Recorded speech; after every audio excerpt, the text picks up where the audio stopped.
নমস্কার। গল্পের ঝুলিতে সকল শ্রোতা বন্ধুদের স্বাগত জানাই। আজ আপনাদের জন্য গল্পের ঝুলিতে রয়েছে নারায়ণচন্দ্র ভট্টাচার্যের লেখা এক ঘরে। গল্পটি ভালো লাগলে একটা লাইক এবং কমেন্ট করে জানানোর অনুরোধ রইল। আর চ্যানেলে নতুন হয়ে থাকলে আরও গল্প শোনার জন্য চ্যানেলটি সাবস্ক্রাইব করতে কিন্তু ভুলবেন না। তাহলে চলুন শুনে নেওয়া যাক আজকের গল্প। তখন শ্রাবণের মেঘমেদুর সন্ধ্যা ঘনাই আসিয়াছিল। ঝিমঝিম শব্দে বৃষ্টি পড়িতেছিল।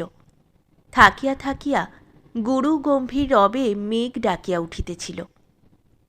রাত্রি অধিক না হইলেও অন্ধকারাচ্ছন্ন কর্দমিত পল্লীপথ নিস্তব্ধ হইয়াছিল। কেবল ডোবার পাশে কচু গাছের বন হইতে ঝিল্লির বিরামবিহীন শব্দের সহিত ভেকের অশ্রান্ত চিৎকার উত্থিত হইয়া পল্লীর স্তব্ধ নীরবতা ভঙ্গ করিতেছিল। এমনই সময়ে নিতাই আপনার ছোট ঘরখানিতে জানালার ধারে বসিয়া তাঁত বুনিতেছিল, আর মাকুর ঠক ঠক শব্দে তাল দিয়া আপন মনে অনুচ্চ স্বরে গাহিতেছিল, আমায় দে মা তবিলদারি, আমি নিমক হারাম নই শঙ্করী। সহসা বাহির হইতে দরজায় ঘা পড়িল। কে ডাকিল, নিতেদা, ও নিতেদা। চিরপরিচিত অথচ বহুদিনের অশ্রুত সেই ডাক শুনিয়া নিতাইয়ের বুকটা ছ্যাঁত করিয়া উঠিল। সে তাড়াতাড়ি তাঁত ছাড়িয়া উঠিয়া জিজ্ঞাসা করিল, কে, কাদু? উত্তর আসিল, হ্যাঁ। উত্তর আসিবার পূর্বেই নিতাই দরজা খুলিয়া দিয়াছিল। কাদু ওরফে কাদম্বিনী ঘরে ঢুকিয়া দরজা বন্ধ করিল। তাহার পরনের কাপড় ভিজিয়া গিয়াছিল। নিতাই আলনা হইতে আপনার একখান কাপড় পাড়িয়া দিয়া বাহিরে গেল। কাপড় ছাড়া হইলে সে ঘরে আসিয়া জিজ্ঞাসা করিল, ব্যাপার কি কাদু, এই দুর্যোগে এমন সময়? কাদু একটু হাসিল, বলিল, কেন, আসতে কি নাই? একটা মৃদু দীর্ঘ নিঃশ্বাস ত্যাগ করিয়া নিতাই বলিল, খুব আসবে, তবে এমন অসময়ে। বাধা দিয়া কাদু বলিল, তোমার পক্ষে অসময়, কিন্তু আমার এই সময়। সব ভালো তো? হ্যাঁ, আমি আজ এখানে থাকব। প্রদীপটা একটু উজ্জ্বল করিয়া দিয়া নিতাই বলিল, আমার সৌভাগ্য, কিন্তু হয়েছে কি শুনতে পাই না। কাদু গম্ভীর স্বরে বলিল, সেসব শুনে তোমার কোনো কাজ নাই। আমাকে আজ রাতটা এখানে থাকতে দাও, কাল সকালে উঠে চলে যাব। কোথায় যাবে? চুলোয়। নিতাই তাহার স্বভাব জানিত, সুতরাং সে এ সম্বন্ধে আর কোনো প্রশ্ন না করিয়া জিজ্ঞাসা করিল, খাওয়া দাওয়া কি হবে? কাদু বলিল, কিছুই না, জলের কলসি কোথায়? নিতাই কলসি দেখাইয়া দিল। কাদু নিজে জল গড়াইয়া খাইল। নিতাই তাঁত বন্ধ করিয়া আপনার ভাত বাড়িতে গেল। তাহার খাওয়া হইলে কাদম্বিনী জিজ্ঞাসা করিল, তুমি শোবে কোথায়? নিতাই বলিল, আমি আমি বাইরে রকে পড়ে থাকব। কাদম্বিনী ঘরে বিছানা পাতিয়া দরজা বন্ধ করিয়া শয়ন করিল। নিতাই বাহিরে একখানা চ্যাটাই পাতিয়া শুইয়া রহিল। সেদিন নিতাই স্বপ্নে দেখিল, যেন তাহার সারা জীবনের সাধনা আজই পূর্ণ হইয়াছে। তাহার চির আকাঙ্ক্ষিতা দেববালা সহসা স্বর্গ হইতে নামিয়া আসিয়া সম্মুখে দাঁড়াইয়াছে এবং মৃদু মধুর হাসি হাসিয়া পারিজাতের মোহনমালা তাহার গলায় পরাইয়া দিতেছে।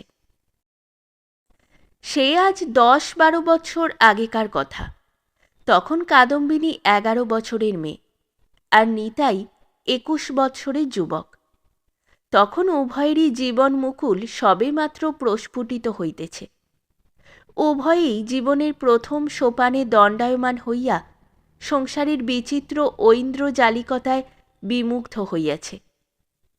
এই সময়ে জীবনের এই পবিত্র উষায় হরিদাস দত্ত যখন কন্যা কাদম্বিনীকে নিতাইয়ের হস্তে সমর্পণ করিতে প্রতিজ্ঞাবদ্ধ হইল, তখন উভয়েরই হৃদয়ে এক অনির্বচনীয় ভাবের স্রোত বহিয়া গেল।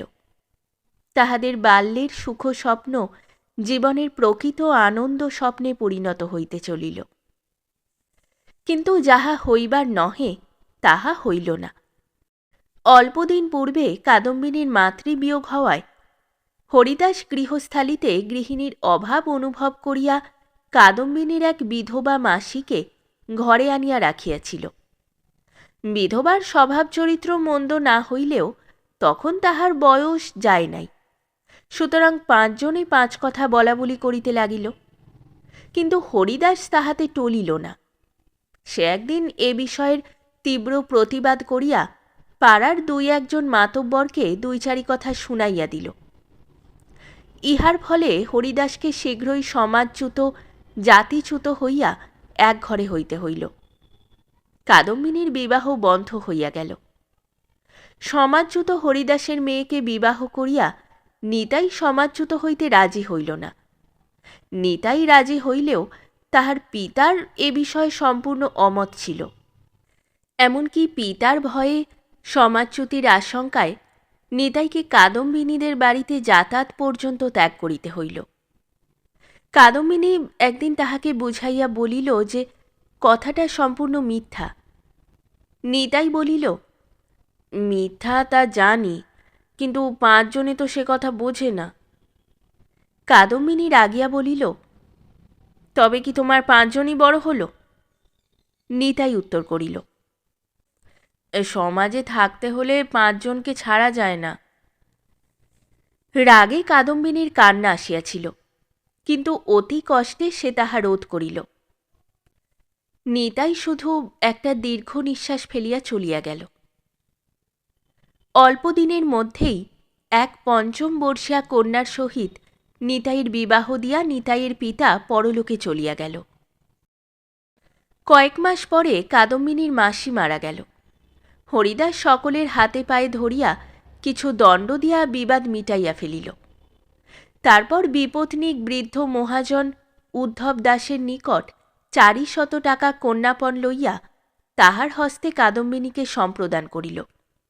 নিমন্ত্রিত নিতাই বিবাহস্থলে গিয়া উৎসবধ্বনির পরিবর্তে চারিদিক হইতে কেবল নিয়তির অট্টহাস্যধ্বনি শুনিতে পাইয়াছিল। তারপর 2-4 বৎসরের মধ্যে অনেকগুলো পরিবর্তন ঘটিল। হরিদাস দত্ত পরলোক যাত্রা করিল। পিতৃশোক বিস্মৃত না হইতেই কাদম্বিনী স্বামী হারাইয়া জন্মের মতো শাঁখা শাড়ির সহিত সম্বন্ধ বিচ্ছিন্ন করিল। নিতাইও পিতৃহীন হইল। তাহার 5ম বর্ষিয়া পত্নী 8ম বর্ষে পদার্পণ করিয়া প্লীহার দুর্বিসহ ভারে কালসাগরের অতল গর্ভে ডুবিয়া গেল। অনেকে নিতাইকে দ্বিতীয়বার দ্বার পরিগ্রহের জন্য অনুরোধ করিল, কিন্তু নিতাই কাহারও অনুরোধ রাখিল না। সে আপন মনে তাঁত বুনিত, নিজে রাঁধিয়া খাইত, হাটে কাপড় বেচিয়া আসিত, আর মধ্যে মধ্যে স্তব্ধ নিশীথে একা বসিয়া বিশ্বেশ্বরীর নিকট তবিলদারির পদ প্রার্থনা করিত। নিতাইয়ের আর একটা কাজ ছিল, মাঝে মাঝে কাদম্বিনীর তত্ত্ব লওয়া। তাহার বাড়ি হইতে কাদম্বিনীর শ্বশুরালয় 1 পোয়ার বেশি দূর নহে। মাঝে কয়েক বিঘা জমি আর 2টা বড় পুকুর মাত্র ব্যবধান। একটু অবকাশ পাইলেই নিতাই কাদুর খোঁজ লইতে যাইত। কাদম্বিনীর এখন বড় কষ্ট। উদ্ধব দাস মৃত্যুকালে কিছু টাকা রাখিয়া গিয়াছিল বটে, কিন্তু কাদম্বিনী তাহা হাতে রাখিতে পারিল না। তাহার দেবর শ্রীদাম নানা ভীতি ও প্রলোভন প্রদর্শন দ্বারা কাদম্বিনীর টাকা গহনা সমস্ত হস্তগত করিল। তারপর তাহাকে সংসারে দাসী বৃত্তিতে নিযুক্ত করিয়া দিল। দাসী বৃত্তিতেও সুখ ছিল না। দিবারাত্র কঠোর পরিশ্রমের উপর দেবর ও দেবরপত্নীর অবিশ্রান্ত বাক্যবাণগুলো কাদম্বিনীর মর্মে অহরহ বিদ্ধ হইত। কাঁদিয়া তাহার দিন কাটিত। কতদিন তাহাকে অশ্রুসিক্ত মুখের গ্রাস ফেলিয়া উঠিয়া যাইতে হইত। কিন্তু হায়, তাহার এত দুঃখ, এই কষ্ট দেখিবার বা বুঝিবার লোক ছিল না। যে ছিল, কাদম্বিনী স্বেচ্ছায় তাহার সহানুভূতি গ্রহণে বিরত হইল। আগেই বলিয়াছি, নিতাই মধ্যে মধ্যে কাদম্বিনীকে দেখিতে আসিত। কাদম্বিনীর কষ্ট দেখিয়া একদিন নিতাই প্রস্তাব করিল, কাদু, আমি তো পর নয়, আমার ঘরে যেতে আপত্তি আছে? মুখখানাকে গম্ভীর করিয়া কাদম্বিনী উত্তর করিল, একটু আছে। কি আপত্তি? আমি এক ঘরের মেয়ে। একটা গভীর দীর্ঘ নিঃশ্বাস ত্যাগ করিয়া নিতাই বলিল, এখনো আমার উপর তোমার রাগ যায়নি কাদু? কাদম্বিনী মুখ ফিরাইয়া কঠোর কণ্ঠে বলিল, মরলেও যাবে না। একটু চুপ করিয়া থাকিয়া নিতাই বলিল, তবে আর কি বলবো, কিন্তু তোমার এই কষ্ট। বাধা দিয়া কাদম্বিনী বলিল, আমার কোনো কষ্টই নাই, তোমার কথা শুনলে বরং আমার কষ্ট হয়, তুমি আর এসো না। সেই দিন হইতে নিতাই আর আসিত না। নির্যাতন ক্রমে যখন অসহ্য হইয়া উঠিল, তখন কাদম্বিনী একদিন মরিবার সংকল্প করিয়া সন্ধ্যার অন্ধকারে গা ঢাকিয়া বাড়ির বাহির হইল। কাদম্বিনী ভাবিয়াছিল সে মরিবে, কিন্তু ইচ্ছা করিলেই মরা যায় না। অহরহ যন্ত্রণা পীড়িত চিরদুঃখী স্থবিরও এই সর্বসৌন্দর্যময়ী বসুন্ধরা ত্যাগ করিয়া সহজে একটা অজানিত দেশে যাইতে চাহে না। তাই দুঃখভার প্রপীড়িতা নির্যাতিতা কাদম্বিনী মরিতে আসিয়াও মরিতে পারিল না। শ্রাবণের মেঘাচ্ছন্ন সন্ধ্যা, অন্ধকারে দিগন্ত আবৃত হইয়াছিল। গুড়গুড় শব্দে মেঘ ডাকিতেছিল, ঝিমঝিম বৃষ্টি পড়িতেছিল। এমন সময়ে কাদম্বিনী পুকুর ধারে দাঁড়াইয়া ভাবিতেছিল, এই অন্ধকারে, এই দুর্যোগে সে কোথায় যাইবে? ঘরে ফিরিবার আর উপায় নাই, ফিরিলে দ্বিগুণ অপমান, দ্বিগুণ নির্যাতন। তবে এখন কোথায় যাইবে? কে তাহার মতো নিরাশ্রয়কে আশ্রয় দিবে? মেঘ মধ্যে বিদ্যুৎ বিকাশের ন্যায় সহসা নিতাইয়ের কথা তাহার মনে পড়িল। তাহার অকৃত্রিম ভালোবাসা, করুণ সহানুভূতি, প্রেমপূর্ণ আহ্বান সকলই স্মৃতিপথে জাগিয়া উঠিল। সে আর কিছু না ভাবিয়া, কোনো দিকে না চাহিয়া বৃষ্টিতে ভিজিতে ভিজিতে রুদ্ধশ্বাসে নিতাইয়ের গৃহের দিকে ছুটিল। যাহাকে চিরদিন ডাকিয়া আসিতেছি, সে আজ স্বয়ং গৃহদ্বারে দণ্ডায়মান। নিতাই সানন্দে কাদম্বিনীকে আশ্রয় দিল। তাহার এরূপ অসময়ে আগমনের কারণ বুঝিতে পারিলেও তাহা কাদম্বিনীর মুখে শুনিবার জন্য আগ্রহ প্রকাশ করিল না। প্রভাতে উঠিয়া নিতাই কাপড়ের একটা পুঁটুলি বাঁধিল এবং কাদম্বিনীকে সম্বোধন করিয়া বলিল, ঘরে চাল ডাল সব আছে, রেঁধে বেড়ে খেও, আমি হাটে চললাম। কাদম্বিনী কোনো উত্তর দিল না। নিতাইও উত্তরের প্রত্যাশা না করিয়া চলিয়া গেল। অপরাহ্নে নিতাই যখন ঘর্মাক্ত দেহে হাট হইতে ফিরিয়া আসিল, তখন কাদম্বিনী আসিয়া জিজ্ঞাসা করিল, আজ এত বেলা? নিতাই কলিকায় তামাক ভরিতে ভরিতে বলিল, রোজই এইরকম বেলা যায়। কাদম্বিনী পুনরায় জিজ্ঞাসা করিল, খাওয়া দাওয়ার কি হল?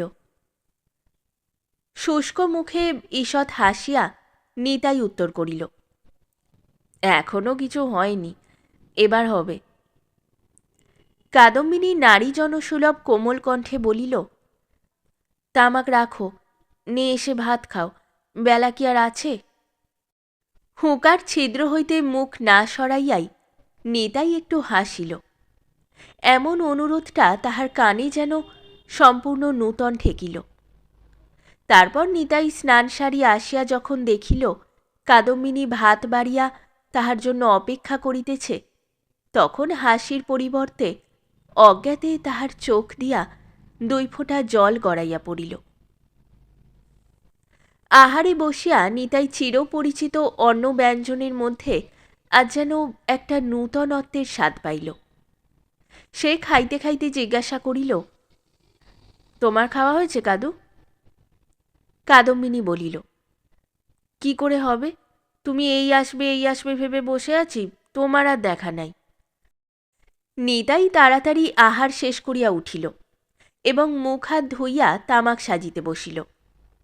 কাদম্বিনী নিজের ভাত বাড়িতে বাড়িতে তাহাকে ডাকিয়া ঈষৎ তিরস্কারের স্বরে বলিল, দেখো, তুমি বড় নোংরা, ঘরদোরগুলো যেন কি করে রেখেছিলে, অমন যেখানে সেখানে তামাকের ছাই ঢেলো না, কাপড় চোপড়গুলো ওইখানে গুছিয়ে রাখবে, ঘটি বাটিগুলোয় কি করে খেতে, উঠানে এত ঘাস কেন? নিতাই নিরুত্তরে হুঁকা হাতে তাড়াতাড়ি বাহিরে চলিয়া গেল।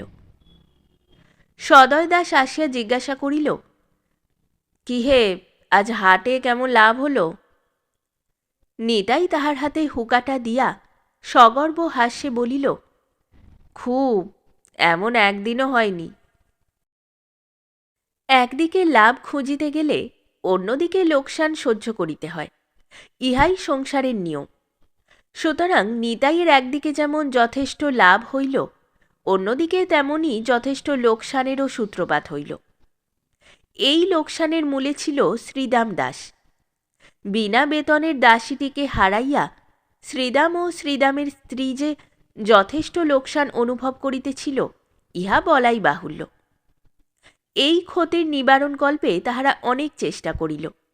নিজে গিয়া লোক লাগাইয়া তাহারা কাদম্বিনীকে অনেক যুক্তি পরামর্শ দিল, অনেক যত্ন আদর করিল, অনেক ভয় দেখাইল, কিন্তু কাদম্বিনী কিছুতেই টলিল না।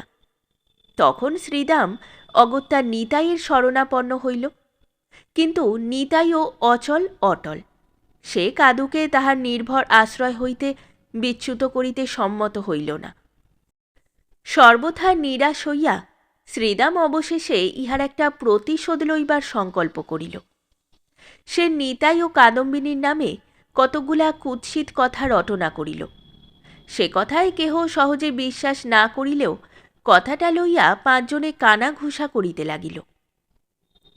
সে মৃদু আন্দোলনের তরঙ্গ নিতাইয়ের কানে গিয়া ঠেকিল, কিন্তু নিতাই উহাকে ততটা গ্রাহ্য করিল না, কেননা তাহার ধারণা সে নিষ্পাপ।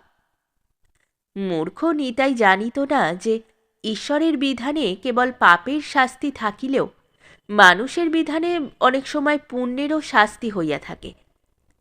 জানিত না বলিয়াই নিতাই কথাটায় কান দিল না, কাদম্বিনীর কানেও তুলিল না। কাদম্বিনী বাহিরের কোনো কথাতেই থাকিত না, সে শুধু নিতাইয়ের বিশৃঙ্খল গৃহস্থালিতে একটা শৃঙ্খলার মাধুর্য আনয়ন করিয়া নিদাগদগ্ধ বনস্থলিতে বসন্তের স্নিগ্ধ সুরভি শ্বাস বহাইয়া নিশ্চিন্তভাবে কাজ করিয়া যাইতে লাগিল। নিতাইও তাহার রাঁধা ভাত খাইয়া তাঁত বোনার সঙ্গে সঙ্গে একটা পরিবর্তনের মধুর উচ্ছ্বাস হৃদয়ে চাপিয়া আপনার লাভ লোকসানের হিসাব লইয়া ব্যস্ত রহিল। আর পাঁচজনে, যাহাদের সহিত নিতাইয়ের কোনো সম্বন্ধ নাই, যাহারা নিতাইয়ের সুখে কিছুমাত্র সুখানুভব করে না, দুঃখে একটা দীর্ঘশ্বাসও ফেলে না, তাহারা নিতাই দাসের পরিণাম চিন্তায় বিব্রত হইয়া দীর্ঘ অলস দিনগুলা কাটাইয়া দিতে লাগিল। মানুষের প্রাণান্ত চেষ্টা প্রায় নিষ্ফল হয় না। শ্রীদামের আন্তরিক চেষ্টা ফলবতী হইল।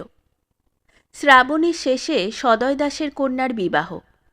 শ্রীদামের প্ররোচনায় পাঁচজনে আপত্তি তুলিল, নিতাইকে নিমন্ত্রণ করিলে কেহ তাহার বাড়িতে পাত পারিবে না। নিতাই ঘোর পাপী, ব্যভিচারী। সদয় দাসকে পাঁচজনের আপত্তি মানিতে হইল। জ্ঞাতি হইলেও সে নিতাইকে নিমন্ত্রণ করিতে পারিল না। কাদম্বিনী নিতাইকে জিজ্ঞাসা করিল, বিয়ে বাড়িতে তোমার নেমন্তন্ন হল না? ঈষৎ হাসিয়া নিতাই উত্তর করিল, সব বাড়িতে কি সকলের নেমন্তন্ন হয়? আর কারো না হোক তোমার তো হবে, তুমি যে জ্ঞাতি। সেই জন্যই তো নেমন্তন্ন হয়নি, আমি জ্ঞাতি শত্রু। আর কারো শত্রু না হও, তুমি আমার পরম শত্রু। নিতাই ভীতি বিহবল দৃষ্টিতে কাদম্বিনীর মুখের দিকে চাহিল। কাদম্বিনী রোষক্ষুব্ধ কণ্ঠে বলিল, তুমি আর আমার কাছে কিছু লুকাতে পারবে না। অপরাধীর ন্যায় ঈষৎ ভীতি বিজড়িত স্বরে নিতাই বলিল, তোমার কাছে কি লুকিয়েছি কাদু? তোমার নেমন্তন্ন বন্ধ, তুমি এক ঘরে। মস্তক কণ্ডুয়ান করিতে করিতে নিতাই বলিল, তা আমার 5 ঘরে আর দরকার কি কাদু? কাদম্বিনীর মুখ আষাঢ়ী মেঘের ন্যায় গম্ভীর হইয়া উঠিল। উত্তেজিত কণ্ঠে বলিল, আমি না বুঝে তোমার ঘরে এসেছি, তোমার অন্ন খেয়েছি, ঝকমারি করেছি, তোমার মনে মনে এত? নিতাই স্থির ধীর স্বরে বলিল, ছি কাদু, আমাকে অবিশ্বাস। কাদম্বিনী গর্জন করিয়া উঠিল, বলিল, সম্পূর্ণ অবিশ্বাস। তুমি চুপি চুপি আমার মাথায় কলঙ্কের বোঝা চাপিয়ে দিয়েছ। নিতাই মাথায় হাত দিয়া বসিয়া পড়িল। বাহিরে গভীর গর্জনে মেঘ ডাকিয়া উঠিল। কিয়ৎক্ষণ নীরবে চিন্তা করিয়া নিতাই বলিল, ঠিক বলেছ কাদু, তোমার তাহলে এখানে আর থাকা উচিত হয় না।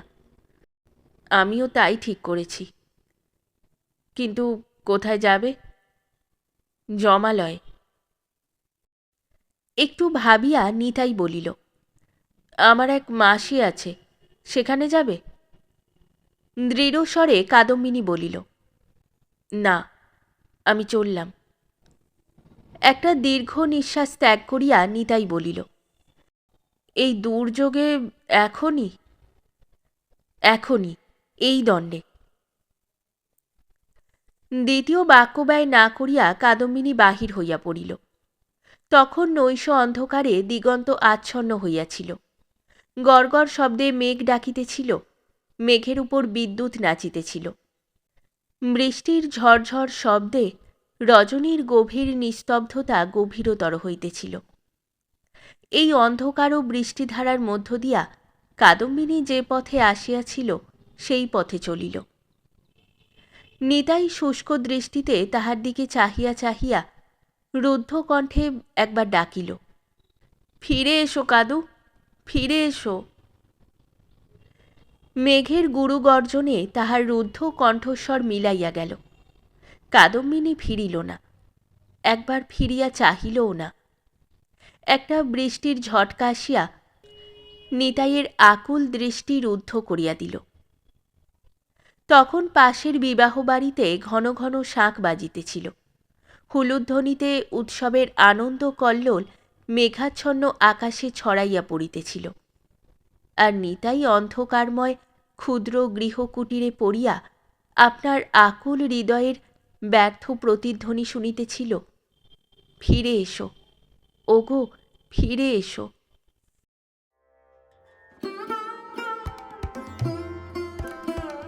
শেষ হলো আমাদের আজকের গল্প। গল্প পাঠে এবং বিভিন্ন চরিত্রে আমি তৃষিতা। গল্পটি ভালো লাগলে লাইক এবং শেয়ার করে দেবেন। আর চ্যানেলে নতুন হয়ে থাকলে আরও গল্প শোনার জন্য চ্যানেলটি সাবস্ক্রাইব করতে কিন্তু ভুলবেন না। খুব তাড়াতাড়ি নতুন একটি গল্প নিয়ে ফিরে আসব। সকলে ভালো থাকুন, শুনতে থাকুন গল্পের ঝুলি।